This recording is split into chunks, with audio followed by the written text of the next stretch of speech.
नमस्कार दोस्तों, आज फिर आपका स्वागत है क्राउन इमिग्रेशन के यूट्यूब चैनल पर। तो आज की जो हमारी वीडियो है वो है स्टडी इन स्वीडन। जिन बच्चों ने अगस्त 2024 में स्वीडन में पढ़ने के लिए जाना है तो वहाँ की यूनिवर्सिटीज़ के जो पोर्टल है वो 16 अक्टूबर को ओपन होने वाले हैं और इनकी जो डेडलाइन है 16 अक्टूबर को ओपन होने के बाद 15 जनवरी तक इनकी डेडलाइन रहेगी। जितनी जल्दी आप अप्लाई करेंगे उतना बेनिफिट आपके लिए है।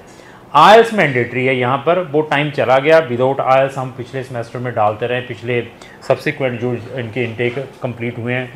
तो ऑनवर्ड जो इनटेक है इनका जो अभी अगस्त का चलना है 2024 का, आयल्स मैंडेटरी है 6.5 जब पीटी आपके 60 प्लस होने चाहिए। तो आप स्वीडन में as a student either bachelor और मास्टर में अप्लाई कर सकते हैं। तो बैचलर में आपको हर एक स्ट्रीम में एडमिशन मिल सकता है। मेजर इनटेक है अगस्त वाला इनका रहता है। हर एक कंट्री का जो मेजर इनटेक है यूरोपियन या शेंगन कंट्री का ये अगस्त और सितंबर का है। और मैक्सिमम कंट्रीज़ में अप्लाई करने की कोशिश करें, मैक्सिमम प्रोग्राम्स में अप्लाई करने की कोशिश करें जहाँ की आपकी एलिजिबिलिटी बनती है। और मैक्सिमम वीज़ाज ग्रांट होते हैं अगस्त से सितंबर इनटेक में इंटरनेशनल स्टूडेंट्स के लिए। और ये एक ऐसी कंट्री है जहाँ पर स्टूडेंट अपनी स्पाउस और डिपेंडेंट बच्चों को भी ले जा सकता है। तो इनके जो प्रीवियस रिजल्ट्स रहे हैं बहुत अच्छे रहे हैं। एक दो सेमेस्टर को छोड़ के एक दो सेमेस्टर में they are very specific towards the जिन बच्चों ने अपनी स्पाउस और डिपेंडेंट बच्चों के साथ वीज़ाज अप्लाई किए हैं। तो स्वीडन को मैं पिछले 5 साल से डील कर रहा हूँ जहाँ पर हम इंटरनेशनल स्टूडेंट्स भेज रहे हैं और हमें मालूम है कि आपने अपने फंड्स को किस वे से एलैबोरेट करना है। फंड्स अगर आपके करंट है तो क्या वो एक्सेप्टेबल है या नहीं है। स्पाउस के लिए फ़ंड कितने चाहिए, अगर आप डिपेंडेंट बच्चों को ले जा रहे हैं उनके लिए फ़ंड्स कितने चाहिए। और ये फंड्स आइदर पेरेंट्स के अकाउंट में होने चाहिए या स्टूडेंट के अकाउंट में होने चाहिए या स्पाउस के अकाउंट में होने चाहिए। ये सारी की सारी चीज़ें क्राउन इमिग्रेशन स्टूडेंट को गाइड करता है जब वो हमारे पास इनिशियल काउंसलिंग के लिए आते हैं। तो ग्रेडिंग कितनी इंपॉर्टेंट है आपकी प्रीवियस, अगर आपकी पब्लिक यूनिवर्सिटीज़ में वहाँ पर एडमिशन लेना है आइदर वो बैचलर और master, that is very important. आपका एक्सपीरियंस कितना इंपॉर्टेंट है वहाँ की यूनिवर्सिटीज़ में एडमिशन लेने के लिए, क्योंकि यहाँ का जो एडमिशन सिस्टम है पॉइंट बेस्ड सिस्टम है। They are giving the points. तो जिन बच्चों का ग्रेडिंग अच्छा है उनको डिफरेंट पॉइंट्स हैं। ऐसा नहीं है कि आपके 50% मार्क्स हैं तो आपको एडमिशन नहीं आएगा। 50% वाले को भी एडमिशन आता है, डिपेंड है उसके बाद आपके आयल्स कितने, उसके डिफरेंट पॉइंट मिलते हैं। फिर उसके बाद आपका एक्सपीरियंस कितना है, अगर आपका एक्सपीरियंस 4 साल 5 साल का तो उसके भी पॉइंट्स मिलते हैं। तो इवन जिन बच्चों ने जीआरई जीमेट किया होता है तो उसके भी पॉइंट्स मिलते हैं। तो अभी आप देख सकते हैं आपने डबल मास्टर की हुई है तो उसके डिफरेंट पॉइंट्स हैं। तो ऐसे है कि ये ऐसी कंट्री है जहाँ पर आपको किसी भी टाइप की एजुकेशन को हाइड करने की जरूरत नहीं है।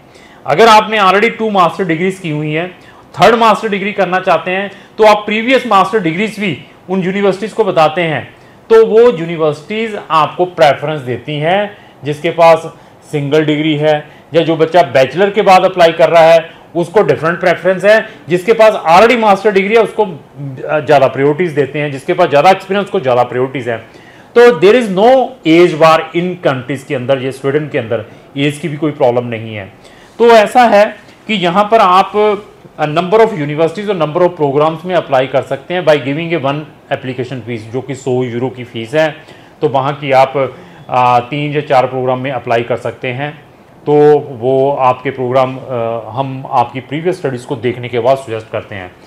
तो आपकी प्रीवियस स्टडी बहुत इंपॉर्टेंट है, उसको में हमें देखना पड़ता है कि आपने बैचलर में कौन कौन से सब्जेक्ट्स पढ़े हुए हैं। जो आप प्रोस्पेक्टिव प्रोग्राम्स लेने जा रहे हैं क्या उनमें वो सब्जेक्ट्स हैं या नहीं है। सिलेक्शन ऑफ प्रोग्राम बहुत इंपॉर्टेंट है। तो आपने वो प्रीवियस सब्जेक्ट पढ़े नहीं है और प्रोस्पेक्टिव प्रोग्राम जो ले रहे हैं उनमें वो सब्जेक्ट्स हैं तो आपके एडमिशन रिजेक्शंस के मैक्सिमम चांसेस हैं।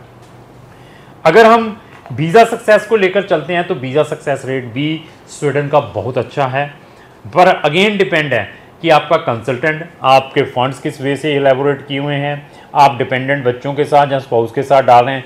ये सारे के सारे हम प्रिकॉशंस बच्चों को देते हैं।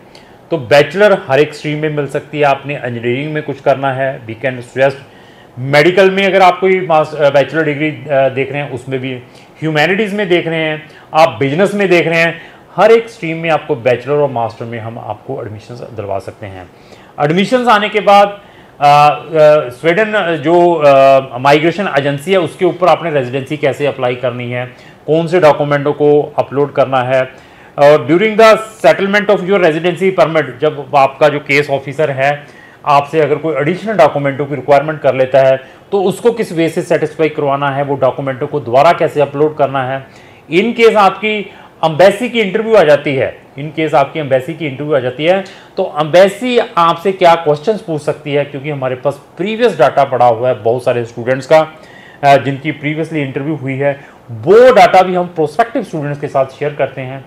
तो इवन उसके बाद वो केस कितने टाइम के बाद सेटल करते हैं, सेटल होने के बाद आपका रेजिडेंसी परमिट जो वहां से आता है वो कितने दिन में आपके घर के एड्रेस पर या एम्बेसी से आपने कैसे कलेक्ट करना है, बायोमेट्रिक की डेट कैसे लेनी है, जिस ईच एंड एवरीथिंग में हम बच्चे को प्रॉपर गाइड करते हैं जब हम स्वीडन का बच्चे का केस लेते हैं।